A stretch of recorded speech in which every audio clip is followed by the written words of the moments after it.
Lady Isabella Montrose had been raised to move like a figure painted in oil, to speak as if each word had been measured on scales, and to embody the dignity expected of a duke's only daughter. From her earliest memory, her life had been governed by duty, and though she had not chosen it, she had accepted it with the quiet resolve instilled in her by long years of education and careful oversight. She was 19 now, graceful in stature, tall, yet delicately built, with eyes that carried the deep hue of storm clouds. Her hair, dark and lustrous, was always arranged with the precision demanded by her station, often adorned with ribbons of silver or pearls when occasion required. She lived at Wexford House in London, where marble corridors, gilded ceilings, and richly woven carpets reminded her daily of the expectations that clung to her name. Every tutor, every governess, every governor had seen her not merely as a girl to be formed, but as a vessel to secure her family's future. She learned music, her hands gliding across the harpsichord until the notes seemed part of her breath. She learned French and Italian, speaking them with the measured cadence that pleased visiting diplomats. She learned the rules of courtly dance, her steps always precise, never hurried. Each lesson had been another strand in the web of preparation, for all knew what lay ahead. She would become the bride of Prince Alexander, heir to the English throne. The match had been spoken of as certainty long before she could understand its weight. Courtiers whispered it at banquets, statesmen nodded in approval in council halls, and ladies of noble houses envied the place that seemed reserved for her. It was not spoken as possibility, but as destiny, the kind that brooked no refusal. To most, Isabella was the fortunate one, chosen by lineage and circumstance to wear a crown. She smiled when spoken of in such terms, but deep within there was an unspoken wondering what it might mean to be loved for herself and not merely for the alliance her name represented. The day of the grand ball at St. James's Palace had been marked in the household for months. It would be the evening when speculation turned into declaration, when the prince would publicly affirm what had long been arranged in whispers and sealed in private agreements between families. The announcement was not written in any official paper, yet all of London knew its purpose. Nobles polished their jewels, seamstresses worked through sleepless nights, and carriages were prepared for the spectacle that awaited. Isabella herself was dressed with particular care, her gown chosen in pale blue silk that shimmered in the light of candles. The bodice was embroidered with silver thread in delicate patterns of ivy, the sleeves falling like cascades upon her arms. A necklace of pearls, a gift from her father, lay upon her throat, while satin slippers carried her steps with grace. As the hour approached, her heart stirred with both pride and unease. She had been told all her life that this was her triumph, that to stand beside the prince was to reach the pinnacle of what any woman of her rank could aspire to. Yet she also felt the invisible chains of that triumph, the sense that her life was not hers to shape. She descended the staircase of her father's London residence with composed steps, her head high, aware of every eye upon her. Servants bowed, attendants whispered admiration, and her father offered his arm with silent approval. The streets outside were filled with carriages, the lamps of the city casting long shadows as they rolled toward the palace. The sound of hooves striking cobblestones echoed through the night, mingling with the distant laughter of common folk who gathered to catch sight of the noble procession. Isabella sat in silence, her gloved hands folded upon her lap, her father speaking occasionally of matters of decorum and what would be expected of her once the announcement was made.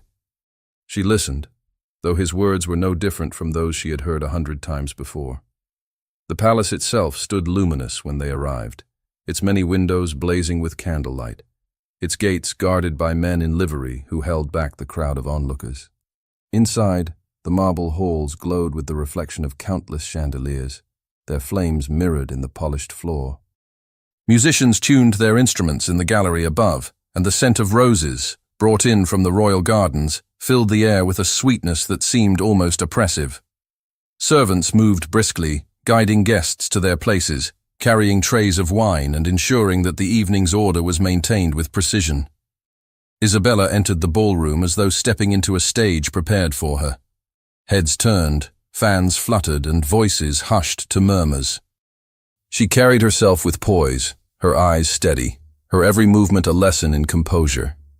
She saw the faces of noblewomen who studied her gown with veiled envy, of gentlemen who admired her grace with quiet calculation, and of courtiers who whispered to one another of the glory of the match that was about to be confirmed. The orchestra began a stately piece, the air swelling with violins, and the room seemed to glow brighter with expectation. At the far end of the hall stood Prince Alexander. He was dressed in a coat of deep crimson trimmed with gold, his powdered wig perfectly arranged, his posture unyielding. His features bore the smooth confidence of one who had never been denied anything. To the assembly, he appeared as a figure carved from marble, every gesture deliberate, every glance an assertion of power. He waited upon the dais, near the throne reserved for the king, and though he bowed his head slightly in acknowledgement of Isabella's approach, his face betrayed no warmth. Her steps slowed as she drew nearer. The eyes of the court followed her, watching for the subtle interaction between bride and groom. Yet she saw only composure, distance, and the cold reserve of a man who viewed their union not as affection, but as obligation. She placed herself beside him, the murmurs in the hall softening into expectant silence. The air grew heavy with anticipation, as though every breath held back the moment when the prince would speak the words that would bind them. Yet as Isabella stood in her place, the music fading to stillness, her gaze drifted across the sea of faces. At the edge of the crowd, half hidden by shadow, there was a figure who did not seem to belong. He was tall, his bearing confident yet marked by something raw, something unrefined compared to the polished nobles around him. His eyes were fixed upon her with an intensity that pierced through the gilded air, and though his attire was proper, it carried none of the extravagance of those beside him. He stood apart, as if his very presence disturbed the harmony of the court. And in that instant, Isabella sensed that the night would not unfold as the court had so carefully planned. Prince Alexander did not turn his head as Isabella took her place beside him. His hand rested stiffly upon the rail of the dais, his back as straight as the marble pillars behind him.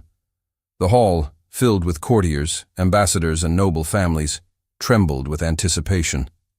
Candles flickered in tall candelabras, their flames wavering as though stirred by the collective breath of those assembled. All eyes were fixed upon the heir to the throne, waiting for words that would seal what had long been whispered as inevitable. He lifted his chin, his expression composed, his tone even as he began to address the court. His voice carried across the chamber, steady and commanding, yet it rang with the detachment of duty.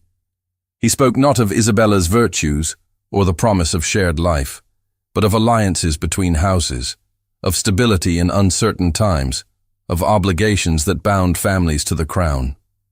His speech bore the weight of law rather than the warmth of affection. Guests nodded solemnly, some whispering to one another, their expectations subtly shifting as the realization spread that this was not the romantic declaration many had imagined.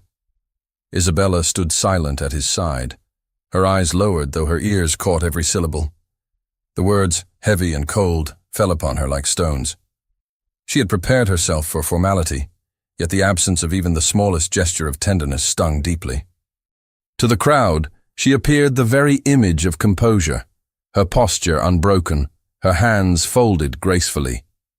Inside, however, she felt as though the air had grown thin, each breath strained beneath the knowledge that she was being spoken of as an arrangement, not as a bride. It was in that silence between the prince's words that the unexpected happened. From among the gathered throng, the figure she had glimpsed before stepped forward. At first, the crowd did not react, for interruptions in such a setting were unthinkable. But as he advanced, his presence drew eyes and hushed voices spread like ripples through still water. His face, though unfamiliar to many, bore a resemblance to the prince himself, enough to provoke uncertainty, enough to command attention. Gasps rose as whispers of his name circled the chamber. Raphael, the half-brother. The reminder of scandal long buried beneath courtly decorum. Though his existence was no secret, his presence in the palace was almost unthinkable. He carried himself with boldness, though not with the polished ease of those who had been raised beneath gilded ceilings. His step was firm, his eyes fixed not upon Alexander but upon Isabella. The court recoiled, the rustle of silk and the shifting of shoes on polished marble marking their astonishment. Alexander's voice fell silent, his hand tightening upon the rail as he recognized the intruder. The guards hesitated, uncertain whether to advance or to wait for command. In that moment of hesitation, Raphael crossed the remaining distance. His coat, dark but unadorned compared to the prince's crimson, brushed against the skirts of ladies who pulled back in shock. His presence seemed to pierce the careful order of the evening, his figure a shadow cast upon the brilliance of the chandeliers. Then, with audacity that defied the assembled court, he stood before the dais. His voice rang clear, strong, and unflinching. He asked not for recognition of his blood, nor for forgiveness of his birth. He asked for Isabella's hand. The words struck the chamber like thunder. A wave of disbelief swept the room. Ladies raised their fans to cover parted lips. Gentlemen leaned toward one another with incredulous stares.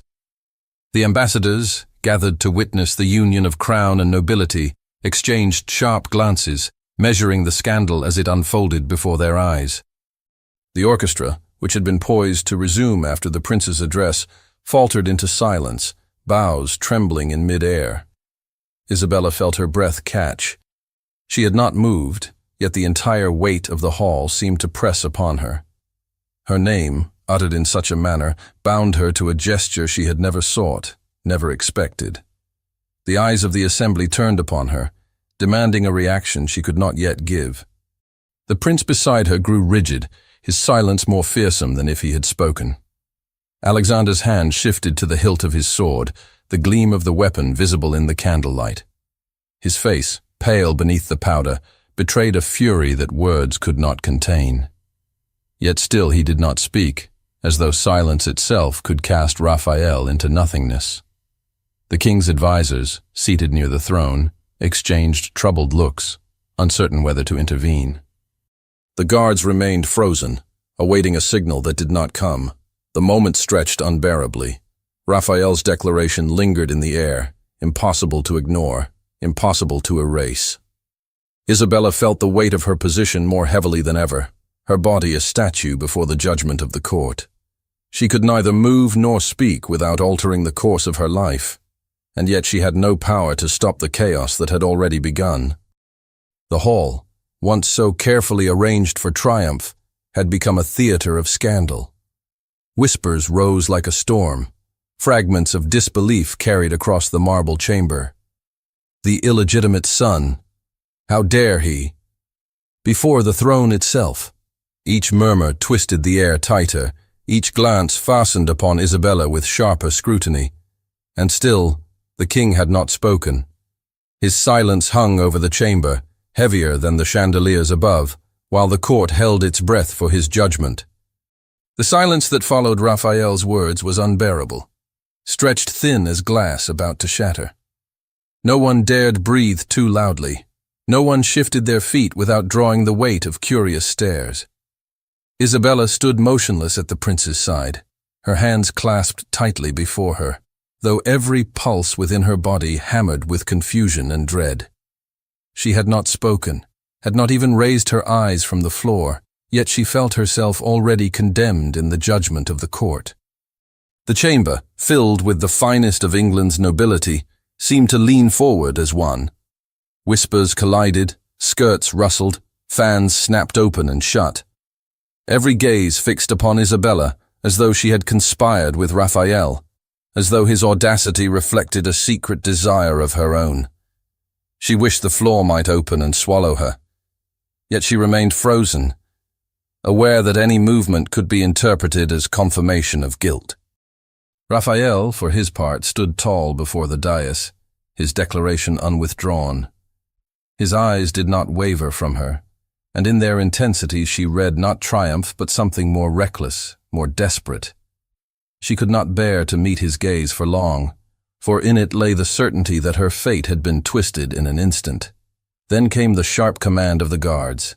2 men in livery pushed through the crowd, their boots striking the marble with the finality of judgment. They seized Raphael by the arms, though he did not resist. Murmurs of relief mingled with renewed whispers of scandal, the assembly eager to see order restored. Yet the damage had been done. The boldness of his words hung heavier than any restraint, echoing in every corner of the hall. Prince Alexander remained silent, though his face had turned a shade colder than stone. His hand still rested on the hilt of his sword, his knuckles white, his jaw set in fury. He did not glance at Isabella, not once, though she felt the burn of his contempt as keenly as if it were a physical blow. His silence was more terrifying than rage, for it left her suspended in shame without the mercy of an outburst to end it. When the guards dragged Raphael toward the doors, the orchestra attempted to resume, strings trembling into a hesitant melody. Yet the notes faltered, unable to mask the storm of whispers that surged through the hall. The ball that had been meant to confirm triumph had collapsed into spectacle, its order ruined beyond repair. Guests clustered in small knots, their words sharp and quick, their expressions avid with the delight of scandal. Isabella heard fragments carried on the air. Humiliation, disgrace, ruined, words that struck her like stones against glass. Her father, standing near the edge of the dais, looked upon her with a sternness that pierced more deeply than any stranger's whisper.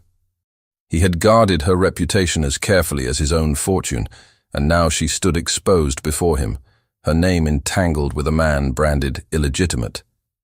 She longed to protest her innocence, to declare that she had been no part of the intrusion, but the weight of the hall's judgment smothered her voice. The night dragged onward, though for Isabella it moved as though time had slowed to a cruel crawl. Courtiers avoided her with studied politeness, their bows and curtsies offered without warmth.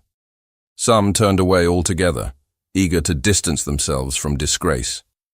Prince Alexander departed the hall without a word, his retinue following, leaving behind an air of wrath that promised reckoning yet to come.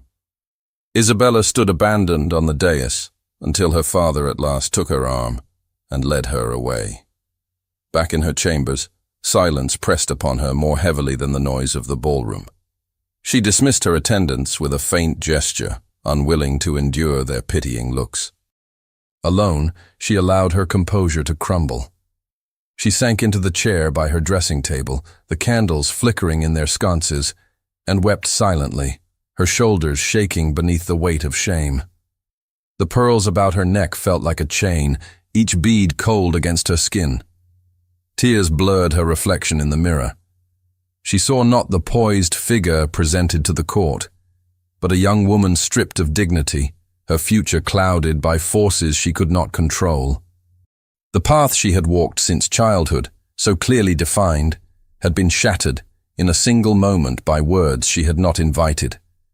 She imagined the whispers echoing through London even now, the gossip spreading from house to house, each retelling darker than the last. The hours passed in sorrow. She thought of Alexander, his coldness at the ball, the fury in his silence, the certainty that he would blame her as though she had plotted Raphael's intrusion.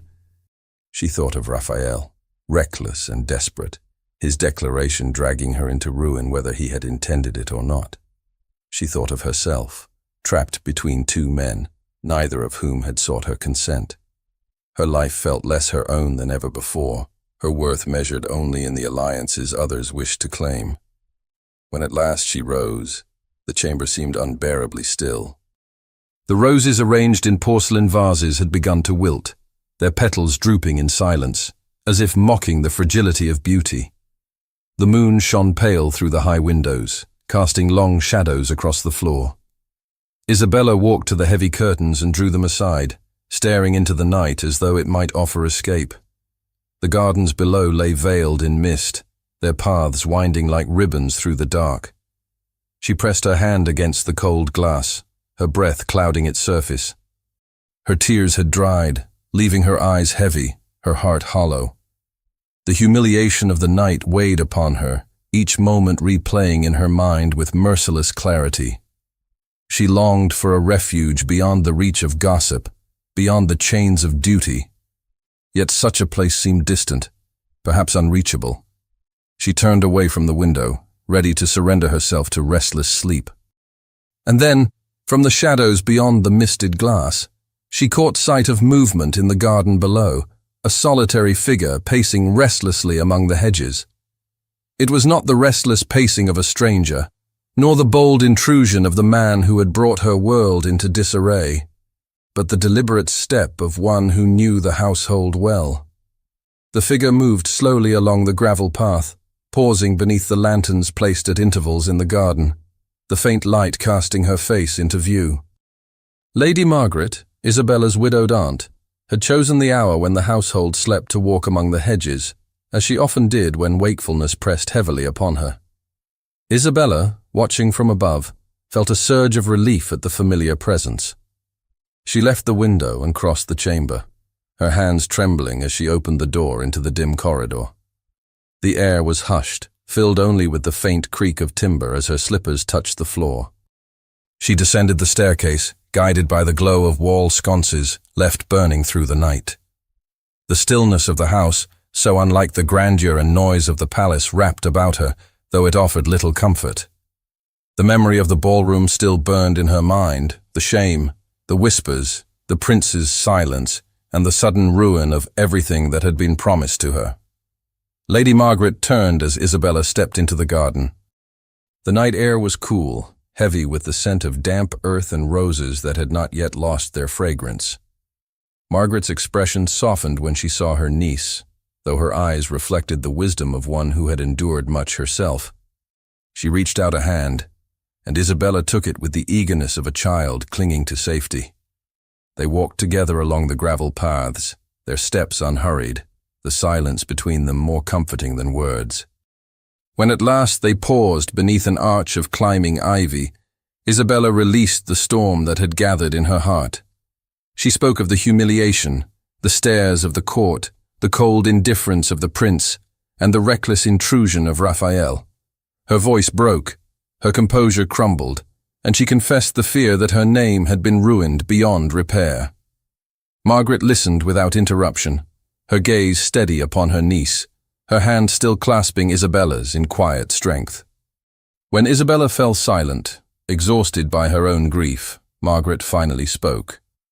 She reminded her that the crown was not a gift, but a burden, that marriage to a prince did not promise happiness, only duty. She spoke of her own youth, when she had been bound to a man chosen for her, a union that had brought wealth and title but little tenderness. She confessed that her heart had once leaned toward another, one who had been dismissed as unsuitable, and that the regret of surrendering to duty had lingered through every year of her widowhood. Her words did not diminish Isabella's sorrow, yet they stirred something new beneath it. The thought that she was not alone in her struggle, that another woman had once stood at the same threshold of choice, planted a seed of quiet rebellion within her. Margaret's voice was calm, yet there was fire in her counsel, the fire of one who urged her niece not to surrender so easily to chains, not to believe that humiliation defined her worth. Isabella listened, the weight upon her shoulders shifting, not lessened, but changed. The night deepened around them, the mist rising over the garden like a veil. Isabella lifted her eyes to the stars scattered faintly across the sky. For the first time since the ball, she felt the faint stirrings of something that was not despair, a fragile sense of possibility, a question of whether her destiny was truly as fixed as all had insisted. Her heart still trembled with fear, but within it, another rhythm began to beat, one that spoke of strength, not yet tested. They lingered in silence, the cool night air brushing against their faces, the gravel crunching softly beneath their feet as they turned back toward the house. Isabella's steps felt unsteady, yet lighter than before. She did not know what future awaited her, nor how the court would respond to the scandal that had already been unleashed. But she knew now that she was not without choice, not without the power to shape some small measure of her fate. As she climbed the staircase to her chamber once more, the candlelight flickering along the walls, she carried with her aunt's words, not as comfort alone, but as a challenge. Her tears had dried, though her heart remained restless, caught between sorrow and the faintest whisper of defiance. She reached her chamber door, laid her hand upon the latch and paused. For beyond the heavy wood, she sensed the silence was not entirely empty. The silence within Isabella's chamber pressed upon her as she entered, but it no longer felt suffocating in the way it had on the night of the ball. The words of Lady Margaret echoed in her mind, not gentle reassurances alone, but an urging to see her life as something that might yet be shaped by her own will. Isabella stood still in the center of the room, her hands resting lightly upon the carved wood of the dressing table, her reflection caught in the dim mirror. Her face bore the traces of sleeplessness, but her eyes no longer carried only despair. They carried questions, and with them, the faintest spark of resolve. In the days that followed, her father agreed that she should leave the palace behind, at least for a time. The explanation was simple enough. Her health required rest, her spirit quiet. Few questioned it openly, for the scandal still lingered in whispers, and her absence would allow the gossip to settle. Thus she returned to her family's estate in the countryside, far from the glitter of chandeliers and the suffocating murmur of court. The journey itself was long, the carriage swaying over uneven roads, the air filled with the scent of damp fields and autumn leaves. Isabella sat in silence, her gloved hand resting against the window frame, her eyes fixed on the landscape that stretched endlessly beyond. It was a land she had known as a child, yet now it appeared new, as though seen with different eyes. The broad meadows, the rows of oak trees, the winding rivers glinting in the sun, all stood in sharp contrast to the gilded walls of London. She felt a strange relief, as if the distance itself allowed her to breathe more freely. When at last they arrived, the great house of her father's estate stood solemn against the horizon. Its stone walls bore ivy that climbed toward the high windows, and its gardens spread wide, filled with hedges shaped in careful lines and orchards stretching toward the woods. Servants hurried to receive her, their steps echoing in the wide hall as trunks were carried upstairs. Isabella moved through the rooms with a sense of both familiarity and distance, as if the house remembered her more vividly than she remembered it. The following mornings unfolded with a rhythm unlike that of London. The bells of the palace no longer dictated her hours. Instead, she rose with the light of dawn, when the mist still clung to the fields. She walked alone through the gardens, her gown brushing against dew-laden grass, her fingers trailing along the rough bark of ancient trees. The air was cool, filled with the cries of birds and the rustle of leaves. In such solitude she discovered a calm she had not known in years, though beneath it her thoughts still turned restlessly toward the past weeks. It was during one of these walks, beneath the canopy of oaks, that she heard the sound of hooves. At first she thought little of it, for horses often crossed the estate, yet the rhythm of this approach was different, purposeful, insistent. She turned toward the lane that cut through the orchard and saw a rider. His figure grew clearer as he drew near, and even before his face came into view, her heart tightened with recognition. Raphael. He dismounted with a swiftness that revealed both determination and hesitation. His presence here, on her family's estate, was bold enough to stir every doubt within her. He approached slowly, as though aware of the impropriety of the moment, yet unwilling to remain at a distance. Isabella stood rooted to the ground, torn between the instinct to retreat and the need to understand why he had followed her. When he stopped before her, there was no triumph in his bearing, no trace of the audacity that had filled the ballroom. His eyes carried the weight of years spent in shadows, years marked by exclusion, and the bitterness of illegitimacy. He spoke of himself, not with pride, but with a candor that startled her. He spoke of a life lived on the edges of recognition, of doors closed and honors denied, of a longing that had driven him to act with reckless boldness at the ball. His voice carried not arrogance, but vulnerability, and it unsettled her more than defiance ever could. Isabella listened, her face unreadable, though her thoughts surged within her. She had wished to hate him for the humiliation he had caused, to cast him from her heart as a man who had stolen her dignity. Yet as he spoke, she heard not a usurper of her fate, but a man weary of being nameless, one who had sought, in one desperate moment, to seize something true. She could not answer him then, for her heart was too torn, but she did not send him away.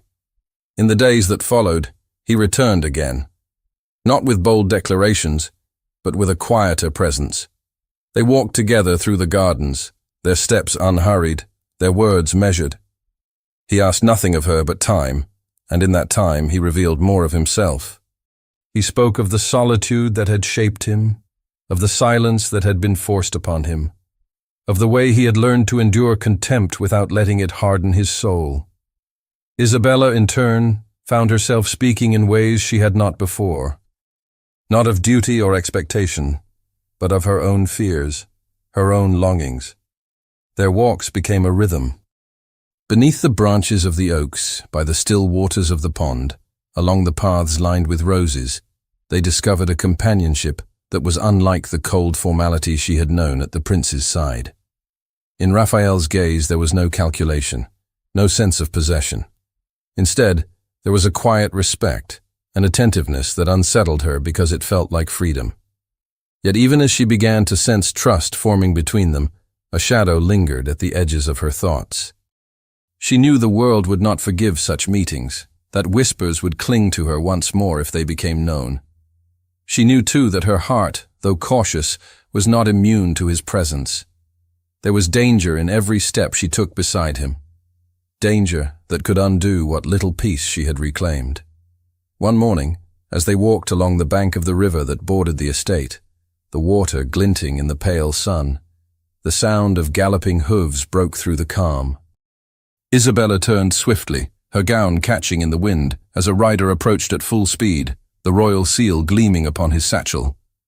The rider did not slow until he reached the very edge of the river bank, his horse's hooves scattering pebbles and sending ripples across the calm water. The animal snorted, its breath visible in the cool air, while the messenger dismounted with practiced haste. His cloak was damp from the mist, but the seal pressed upon his satchel was unmistakable. Raphael stepped forward instinctively, his posture protective, though Isabella's gaze was fixed only on the wax emblem that glowed red against the leather. The messenger bowed stiffly, removed the letter, and extended it toward her with the formality of a command rather than a courtesy. Isabella's fingers trembled as she broke the seal. The parchment crackled as it unfolded, and the neat, firm hand that filled its surface sent a chill through her before she had read a word. Each line struck like iron. Prince Alexander would come to the estate within the week. The letter bore no flourishes, no gentle phrasing. It was not a request but an announcement, an assertion of power. Her breath caught as she read it again, her eyes fixed on the words until they blurred. The prince was not content to let the matter fade into silence. He would come himself, in person, to confront what he saw as betrayal. The countryside, which had felt a refuge, now seemed fragile, its peace no more than a thin veil easily torn away. Raphael's jaw tightened as he watched her fold the letter with care, his silence betraying the storm that stirred within him. By evening, the house stirred with preparations. Servants polished floors, hung fresh draperies, and trimmed the gardens, all under the heavy knowledge that their work was not merely for display, but for judgment. The estate was to become a stage for confrontation, and every stone, every candle, every polished surface seemed to anticipate the prince's gaze. Isabella moved through the halls with calm steps, though her heart quivered with unease. She had faced whispers and humiliation before, but now she would face Alexander himself, in her own home, where retreat would no longer be possible. The day of his arrival dawned gray, the sky veiled by clouds that promised rain. The estate seemed to hold its breath as the sound of wheels and hooves carried across the fields. Isabella stood at one of the high windows, her hands clasped tightly at her waist as the prince's carriage came into view. It gleamed black and gold against the muted landscape, drawn by horses that tossed their manes impatiently. Behind it, a retinue of riders formed a scarlet and silver procession that filled the lane like a river of authority. When Alexander stepped from the carriage, his boots striking the gravel with measured force, the estate itself seemed smaller in his presence. His coat was trimmed in embroidery of gold thread, his sword gleamed at his side, and his powdered wig sat immaculately upon his head. His face bore no hint of warmth. It was carved in stern resolve, the mask of one who carried the crown's authority upon his shoulders. He did not pause to admire the gardens, nor acknowledge the household gathered to receive him. His eyes were fixed forward, sharp as a blade.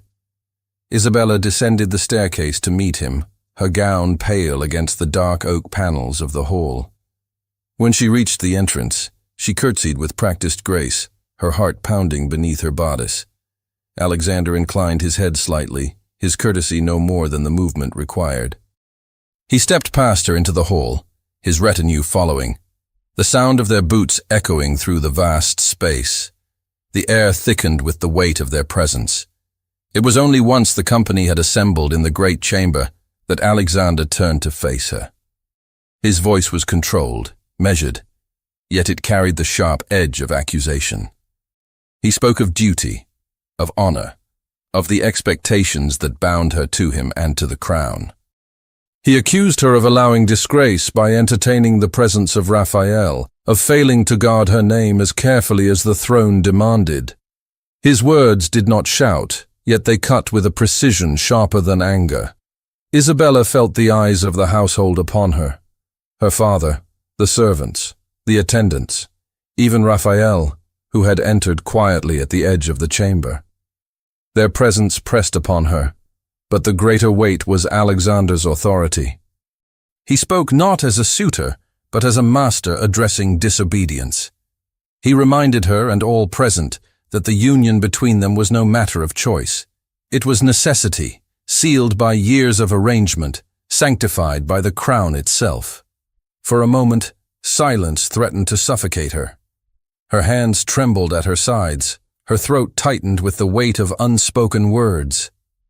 The humiliation of the ballroom, the whispers that had followed her, the cold indifference of the prince, the reckless boldness of Raphael, all of it pressed upon her in that single instant. But beneath it, she felt the echo of Lady Margaret's counsel, the fire of truth spoken in the garden. Her head lifted. Her voice, when it came, was steady though soft. She denied the prince's right to treat her as possession. She declared herself not merely a name to secure an alliance, not merely a figure to adorn the throne. Her words were not shouted, yet they struck the chamber with greater force than if they had been. The silence that followed was thunderous. Servants lowered their eyes, her father shifted uneasily, and Raphael's shoulders tensed. Alexander's face hardened, his lips pressed into a line as cold as steel. His pride, wounded before the court, had now been struck in the heart of her own household. His hand rested upon the hilt of his sword once more, his eyes locked upon Isabella with a fury that words alone could not contain. And in that silence, he vowed that she would regret such insolence. The echo of the prince's words lingered in the chamber long after he had spoken them. His retinue shifted uneasily, their polished boots scuffing against the stone floor, while the household servants held their breath as if even the faintest sound might bring Alexander's wrath upon them. Isabella stood tall, though her heart thundered within her chest. She had spoken with more defiance than she had ever dared before, and the silence that followed bore the weight of consequence. Alexander's eyes remained fixed upon her, hard and merciless. He did not speak again, but his gaze conveyed the certainty that her words would not be forgotten, nor forgiven. With a sharp motion of his hand, he signaled for his men to withdraw. The sound of their departure filled the hall like a storm retreating over distant hills. When the door closed behind them, the house seemed to exhale, though no one spoke. Isabella turned away, her body trembling now that the moment had passed. The hours after his visit were heavy with unease. Whispers stirred in every corridor of the estate. Servants exchanged fearful glances, convinced that the prince's threat would bring ruin. Isabella's father paced the drawing room, his steps quick and restless, his brow furrowed with the burden of impossible choice. To defy the crown was to risk disgrace. To surrender his daughter was to condemn her spirit. Neither path offered peace. Isabella herself retreated to the solitude of her chamber, though sleep would not come to her. Each time she closed her eyes, she saw Alexander's face, pale with fury, and heard his vow repeated in her mind. By the following morning, the weight of gossip had already begun its march. Word of Alexander's journey to the countryside spread swiftly to London, carried by those eager to tell and retell the scandal. In drawing rooms and at market stalls, voices murmured that Lady Isabella Montrose had dared defy the heir to the throne. Some said she had rejected him outright, others that she had been bewitched by Raphael. Each retelling added fuel to the fire until the truth was lost beneath the smoke of invention. Raphael became the object of every venomous tongue. He was called a usurper, a shadow who dared to grasp at light that did not belong to him. Rumors whispered that he would be sent away, perhaps across the sea, perhaps to some distant post from which he would never return. The thought of exile hung in the air of the estate like a storm waiting to break. Isabella heard it from the servants, their voices hushed, their eyes wide with fear. She felt it in the silence of her father, who spoke little and carried the look of a man caught in the tightening grip of royal command. Yet Raphael did not retreat. Each day he remained near her, though always with restraint. He did not demand her presence, but their paths crossed in the gardens, along the orchard, by the quiet riverbank where the trees cast long shadows. His very presence was defiance, though unspoken, a refusal to vanish even when threatened. Isabella found herself drawn to that courage, though it filled her with dread as well. Every step they took together was heavy with the knowledge that the crown's eyes lingered upon them from afar. The estate itself seemed to mirror their turmoil. Where once the halls had carried the calm of countryside peace, now each footfall echoed with unease. The servants no longer spoke freely, their voices clipped and careful, as though the walls themselves might carry words back to London.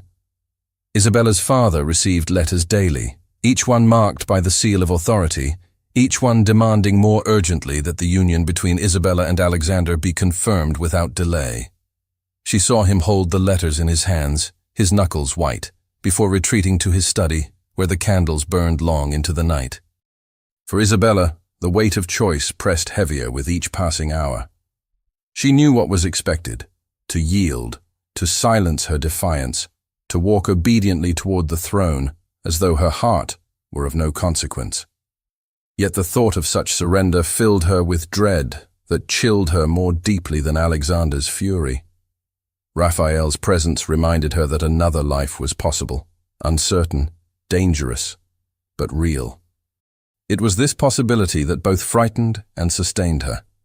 The fragile hope that she might choose for herself, even if the world condemned her for it. As days turned to a week, the rumors in London grew louder. Letters from distant cousins and acquaintances arrived at the estate, filled with veiled reproaches and thinly disguised curiosity. Some pleaded with Isabella to reconsider, warning her of the ruin that awaited. Others condemned her outright, their words steeped in the poison of envy and scandal. Isabella read them with steady eyes, though each sentence was a fresh reminder of how deeply society had bound her fate to its judgment. The tension reached its height one evening when her father entered her chamber with a letter still warm from the wax seal. His voice was grave as he read aloud the king's command. Isabella must marry Alexander, or her family would face the loss of royal favor, the weight of disgrace that could destroy all they had built. The words were final, unyielding, heavy as stone. Her father's voice faltered as he finished, and in his eyes, Isabella saw the torment of a man torn between loyalty to crown and love for his child. When he departed, leaving her alone once more, Isabella sat in silence beside the window. The countryside stretched before her, the fields dark beneath the evening sky, the river glinting faintly in the last of the light. She thought of Alexander's vow, of the court's whispers, of her father's weary face. She thought of Raphael, who remained near even as threats gathered around him, his very presence a challenge to the order that sought to cage her. The candles burned low, their wax spilling upon the silver holders, as Isabella bowed her head into her hands. She felt the weight of the crown pressing upon her, though she did not wear it, a burden heavy enough to crush her spirit. Yet beneath that weight, she sensed a flicker of defiance that no letter, no command, no threat could extinguish. It stirred within her like the faintest flame, fragile yet alive, waiting for the moment when it might blaze into certainty. And when at last she lifted her eyes, she knew the storm had reached its breaking point, for the chapel on the estate grounds lay in shadow, and within its walls, Raphael waited for her decision. The chapel stood quiet at the far edge of the estate, its stone walls veiled in ivy, its arched windows glowing faintly from the candles flickering within. The night was still, the air heavy with the scent of damp earth after a brief rain. Isabella crossed the garden paths alone, her steps deliberate, her gown brushing against the dew-soaked grass. The hush of the hour deepened her thoughts, each footfall echoing the weight of the decision she carried. When she reached the chapel doors, she paused. Her hand hovered over the iron handle, her breath uneven. She knew what awaited her inside. Not command, not decree, but a man whose presence defied all the expectations that had bound her life since childhood. The prince's threats still rang in her ears, her father's weary voice still pressed upon her, and yet the pull toward that shadowed chapel was stronger than fear. She pressed the door open, and the hinges gave a low groan that faded into the silence of the nave. Raphael stood at the front, near the simple altar where 2 candles flickered. The faint light touched his face, casting his features in sharp relief. There was no grandeur in his bearing, no trace of courtly arrogance, only the stillness of a man who had waited through uncertainty and risked everything by remaining. He turned as she entered, and in his eyes there was not demand but quiet resolve. He did not move toward her, but stood as though every step depended on her will alone. Isabella advanced slowly, the echo of her footsteps sounding against the stone floor. She felt the tension between them, not sharp or violent, but heavy with all that had gone unsaid. When she reached him, she stopped just before the altar, the space between them alive with silence.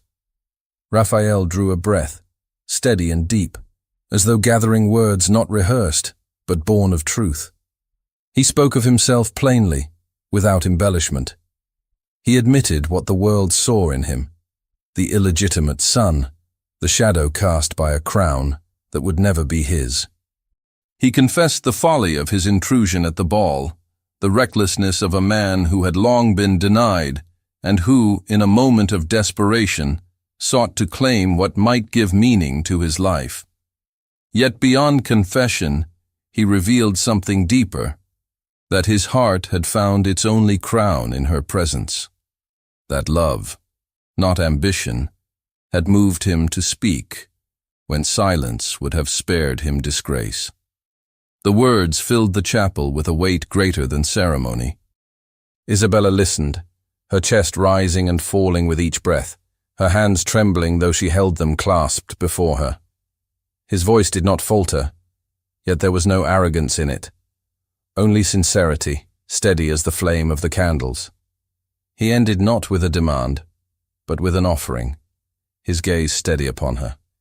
He could give her no throne, no court, no grandeur, only himself, his loyalty, his devotion, and a life lived in truth. For a moment, Isabella closed her eyes. The silence pressed around her, filled with all the choices she had been made to bear since childhood. She saw the palace, the chandeliers, the faces that had judged her. She heard the prince's cold voice, felt the weight of his scorn, and remembered the sting of standing silent while the court whispered ruin. She felt her father's hand upon her arm, heavy with duty, worn by fear of disgrace. All these images crowded her mind, demanding submission. But then she saw more. She saw the gardens of the estate, the morning walks by the river, the moments of quiet conversation with Raphael beneath the oaks. She remembered his unguarded honesty, his willingness to stand near her even when threatened, his eyes that sought not possession, but understanding. For the first time, she felt what it might mean to be chosen not as a name, not as an alliance, but as a woman. Her heart beat with painful force as she opened her eyes once more. She looked at Raphael, who stood waiting, his future suspended on the breath between them. The choice before her was stark: to yield to the crown, to bow beneath duty and live in silence, or to step into uncertainty, bound not by command, but by her own will. Her lips parted, her voice soft yet clear. She accepted his hand, not as a defiance of the prince alone, but as a declaration of her own freedom. The words left her trembling, yet within them she found strength she had never known. The chapel seemed to brighten, the candles burning taller, as though reflecting the flame now kindled in her. Raphael's breath caught, his expression breaking from restraint into unspoken relief. Their hands met, and in that touch lay the certainty of a choice that no decree could undo. The stillness that followed was deep, but it did not last. From outside the chapel came the unmistakable sound of footsteps, quick and purposeful, drawing nearer across the damp earth. The sound of approaching steps grew louder, echoing against the stone walls of the chapel, as though the very building were bracing itself for intrusion. Isabella's hand lingered in Raphael's, their palms warm against one another, but her heart leapt with fear. She turned toward the door, her breath caught, expecting at any moment to see the prince himself or his men bursting through the threshold. But when the heavy door creaked open, it was her father who entered. His cloak clung damp to his shoulders, his face marked by sleepless hours and the burden of decisions that weighed heavier than rank or land. For a long moment, he stood in silence, his eyes fixed on the sight before him, his daughter's hand resting in Raphael's. The flickering candlelight made the scene appear both fragile and unyielding, as though time itself had paused to witness it. The Duke's expression was grave, but behind the severity lay a weariness that had grown over weeks of turmoil. He stepped forward slowly, his boots striking the stone floor with steady rhythm. Isabella braced herself, prepared for reproach, for command, for the authority of a father bound by loyalty to the crown. Yet his words, when they came, carried none of the sharpness she feared. His voice was low, heavy with resignation. He spoke of the king's letters, of the threats that shadowed their family name, of the disgrace that hovered so near it could be felt like storm air. He admitted that every instinct as a nobleman urged him to force her back into obedience, to preserve the bond with the crown, no matter the cost. But then his voice faltered, and his eyes softened as he looked upon his only daughter. He confessed that he could not compel her into a union that would strip her spirit, that duty to the throne could not outweigh his duty as a father. His words were not approval, but they were permission, reluctant, sorrowful, yet real. Isabella's breath trembled as relief spread through her, not bright or jubilant, but steady, like ground beneath her feet after long unsteadiness. Raphael bowed his head in silent acknowledgement, the tension in his frame loosening at last. The Duke did not meet his gaze for long, yet his lack of command to leave was concession enough. After a pause that stretched like a sigh, he turned and departed the chapel, his cloak brushing against the floor, leaving the two alone once more. The days that followed unfolded with surprising stillness. No royal guard arrived at the estate. No messenger came bearing further decrees. The storm of threats seemed to lose its force, as if the crown itself had chosen to let the matter settle in silence. In the halls of the house, relief mingled with unease, for though no punishment came, the weight of scandal still lingered. Servants moved more freely, yet their eyes still carried caution when they looked upon Isabella and Raphael together. At last, the decision was made. There would be no palace ceremony, no gilded pageantry. Instead, the vows would be spoken in the very chapel where Isabella had chosen her path. The morning of the wedding arrived quietly. The gardens were damp with dew, the hedges trimmed with care, though no crowd pressed against them to watch.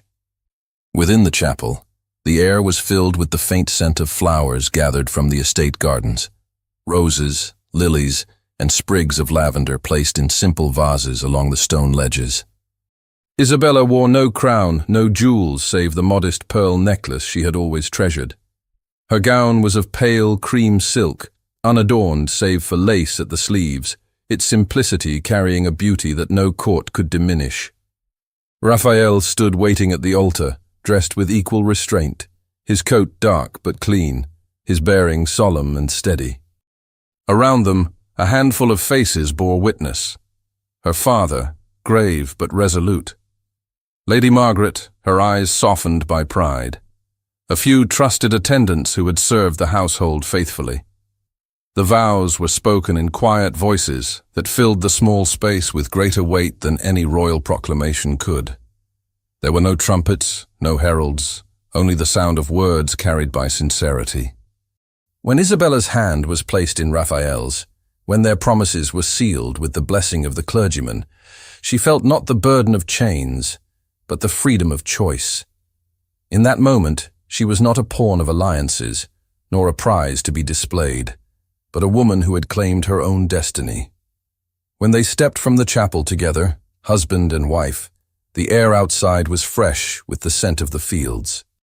A breeze stirred through the branches of the oaks, carrying with it the soft rustle of leaves, like a hymn of quiet blessing. Isabella lifted her eyes to the horizon, where the morning light broke through the clouds, and for the first time she felt the path before her was her own. The days that followed their union passed with a gentleness that stood in contrast to the turmoil that had preceded it. No grand banquets announced their bond, no proclamations were posted upon palace gates. Yet within the quiet of the countryside, they built a life marked not by spectacle but by truth. Evenings were spent before the fire, mornings among the fields, the rhythm of the estate shaping their days. Isabella found peace in the simplicity of it, in the knowledge that her choice had not been forced but freely made. And as she walked one evening through the gardens, her hand resting lightly in Raphael's, she knew that her heart, once burdened by fear and humiliation, had found the calm it had long been denied. The scandal, the whispers, the threats, they had passed like a storm, leaving behind clear skies. She was no princess, no queen, but in her freedom she was more sovereign than she had ever been. The evening descended slowly over the countryside, drawing long shadows across the estate grounds as the sun lingered in its last descent beyond the hills. The fields glowed with a muted gold, the air filled with the hum of insects settling for the night. Isabella walked beside Raphael through the gardens, their steps unhurried, their hands lightly entwined. The stillness of the hour carried a serenity unlike any she had known in the gilded halls of the palace. For the first time in her life, she felt no weight pressing upon her, no gaze watching to measure her movements. The world seemed to belong only to them. They paused beneath the great oak that stood at the center of the lawn, its branches stretching like a canopy against the fading sky. Raphael turned to face her, his eyes fixed upon her as though he could not believe she truly stood before him. There was no crown upon his brow, no court behind him, no recognition from the world that had always turned him aside. Yet in that moment, he bore the quiet majesty of a man who had been chosen, not by blood or birth, but by love itself. Isabella lifted her face to him, the last light of the sunset painting her features in warm hues. Her hair caught the breeze, her gown brushing softly against the grass. She had once imagined herself adorned in jewels, seated upon a throne, the subject of envy and admiration. Now she knew that none of those dreams had been her own, but the world's vision forced upon her. Here, in the simplicity of twilight, with Raphael's hand steady in hers, she felt richer than any crown could make her. They lingered in silence, letting the moment speak for them. At last Raphael's voice broke softly into the still air. He spoke not of fear or of scandal, not of the disgrace he had borne, nor the threats that had shadowed them. Instead, he spoke of what lay before them, A life built upon truth rather than illusion. A union free of chains. A love chosen with courage. His words were quiet, yet they filled Isabella with warmth that no echo of the court could extinguish. She answered not with a declaration, but with a gesture. She lifted his hand to her lips, pressing it gently, a reverence that carried more meaning than any spoken vow. When she looked into his eyes again, she saw not the illegitimate brother whom the world had scorned, but the man who had stood by her when all else demanded her silence. He was not a shadow to her, but the very light that had led her out of darkness. The stars began to appear, faint at first, then brighter as the last of the day gave way to night. They walked back toward the chapel, now quiet after the vows spoken within its walls. The windows glowed faintly with the candles that had not yet been extinguished, their light soft and steady. They paused at its threshold, and Isabella turned to look once more at the fields stretching into the distance. She thought of the path she had left behind, of the palace halls and the chains of duty. For the first time she felt no regret. The life she had chosen, though humbler, was more radiant in its truth than any crown could have offered. As they stepped inside, the hush of the chapel embraced them. The flowers gathered for their vows still perfumed the air, their petals beginning to fade, yet carrying the memory of that morning's union. The candles burned low, their flames casting long shadows upon the stone floor. Isabella stood at the altar once more, her hand in Raphael's, her heart steady. She felt the weight of the past weeks, the humiliation, the fear, the defiance, all melt into the stillness of this single moment.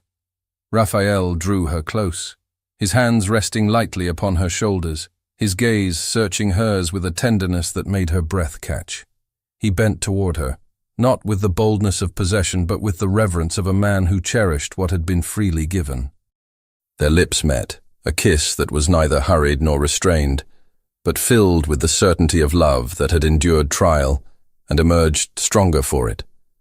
The chapel seemed to hold its breath, the air alive with the quiet passion of two hearts bound at last in peace. When they parted, Isabella rested her forehead against his, her eyes closed, her lips curved with a smile that was both tender and triumphant. She had feared once that her life would be dictated by duty alone, but here she stood, having chosen her own path. Her happiness was not the world's gift, but her own. They lingered there as the night deepened, the stars wheeling unseen beyond the chapel walls. No sound of carriages, no murmur of courtiers, no echo of gossip intruded. Only the soft rustle of the wind through the ivy, only the steady rhythm of their breathing, only the warmth of hands that would never again let go. At last they stepped outside once more, the cool night air brushing against their faces. The sky above was clear, the stars blazing brighter now, the moon casting silver light upon the fields. Isabella lifted her eyes to that endless expanse, and in its vastness she felt her heart expand with gratitude. She thought of the women who would come after her, women bound by expectation, silenced by duty. She wished that her choice might whisper to them across time that courage is not the absence of fear, but the strength to follow the truth of one's heart. Her gaze lowered to Raphael, who stood beside her, his expression softened by the starlight. She knew the world would never crown him, never place upon his head the ornaments of royalty. Yet to her, he was sovereign, not by decree, but by devotion. In him she had found not a throne, but a home, not a kingdom, but a love, truer than any alliance. She took his hand once more, and together they walked toward the estate, their steps measured, their silence filled with promise. The night enfolded them, the stars bearing witness, the fields stretching wide as though to embrace the life they would build.